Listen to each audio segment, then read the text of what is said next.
Driving a car in New York City, not for the faint of heart. No, it's not. It could sometimes even be a varsity sport. And after 20 years of living and driving in New York City, comedian Liz Miele is not letting you or anyone else cut her off. Take a look. I get to the front of the light, I can see where the traffic is about to break open. At that moment, some car out of nowhere does this crazy move, is almost T-boning my car. We are making eye contact. I roll down the window and I was like, no! No! My mother was driving this car. She got pregnant, she had a child, and I am that child. This is generational traffic. The I'm going to let someone cut in front of me.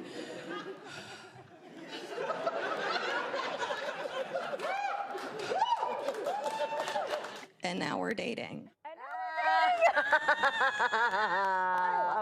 So Liz was born and raised in New Jersey, but has been performing stand-up in the city since she was a teenager, and she's hitting the stage in Brooklyn this weekend. For now, she joins us live in the studio. Welcome to New York Living. Do we call you Liz, Lizzie? Liz. Liz. Yeah, no, Lizzie, don't be ridiculous. It's good to see you. Thank you for having me. How's it going with the guy that almost cut you off? And we're married? No. Guys, you just have to believe in love. You just have to believe in love, right? Are you still driving in the city? I am. Oh. Yeah, no, and my little brother moved here, and he was like, it's horrible to drive here. And I was like, yeah, it's not. I wouldn't recommend it. And you made it here. Yeah. That's the miraculous thing today. I'll take the subway. Like, I took the subway here. Yeah, no, I've had it here for road gigs. Like, it just, so I can, especially before I started flying everywhere, it's just easier to drive, especially like tri-state area gigs. And then my parents used to live in Jersey, so. Well, you're from Pennington, right? Yeah, Pennington. Which is near Trenton? Yeah, like Central Jersey. We got to ask you, Taylor ham, pork roll? Pork roll. Pork roll. Yeah. Okay. Yeah. Someone may disagree. No, I will fight anybody that says otherwise. You know what? I'm mad Jersey. We know someone who will fight you. Oh, that's so exciting. I haven't had coffee yet. My money's on you. So you started doing stand-up when you were 16. Yeah. Which feels like it was last year, as I look at you. Thank you. I do moisturize.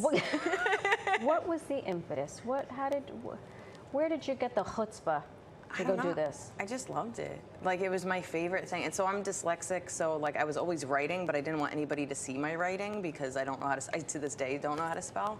And when I discovered stand-up, it was like this perfect mix of like, oh, I could write, but nobody ever has to see my written word. And I just fell in love with it. And it's still, to this day, my favorite thing. Did your family always say you were funny? No. Everybody said I was annoying. And if you read my YouTube comments, they still think that. But oh, man. I don't know. I think we loved humor, and I think both my parents have like such a great laugh, and I'm one of 5 kids. Like, I think being funny was valued, but I don't know if everybody was so crazed and stressed. I don't know if humor was really being put out there. But when I started to like quote comedians and like show them like clips and stuff I saw, or like I got clearly very into like SNL and like funny movies, like that kind of brought us together. Wow. But where'd you do your stand-up? Yeah. So young. Oh God. I would come into the city every weekend, and at first I would sneak into the city because it was like the year after 9/11, and of course like I didn't want my parents to know. And of course when I told them, they were like really mad at me, but they were like, but they also let me do it, which is wild. So I would have some kind of adult figure come with me, but I wouldn't let them see me do stand-up. So my dad would like sit in a Starbucks. No way. And then I would wouldn't tell him anything that I was saying on stage. But I got kicked out of a lot of clubs because like I don't know if this is still true, but there used to be a rule that if you served food, you could be under 21.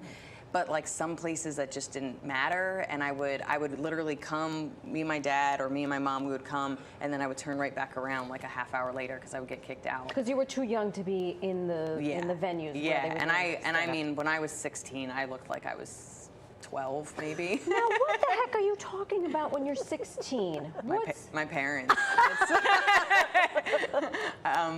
Yeah, I don't even remember. I mean, I don't think I'm talking about anything different. I talk about cats, I talk about dating, I complain about my family. Like, I think it's just been the same topics with a little bit more expertise. Right. But I don't know. I have no idea. Wow. And so they knew this was happening. They were okay being fodder, or? Yeah, I mean, to this day, my mom, like, I have so many jokes. Both my parents are veterinarians, so I have so many jokes about, like, just animals and my parents taking care of them. And, like, even now, I just have, like half my family's in the medical field, so I have a bunch of jokes about just them helping me out with like medical info.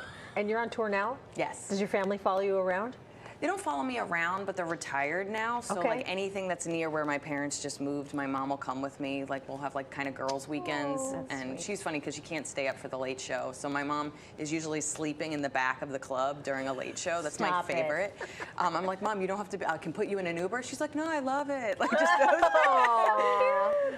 but they're very supportive.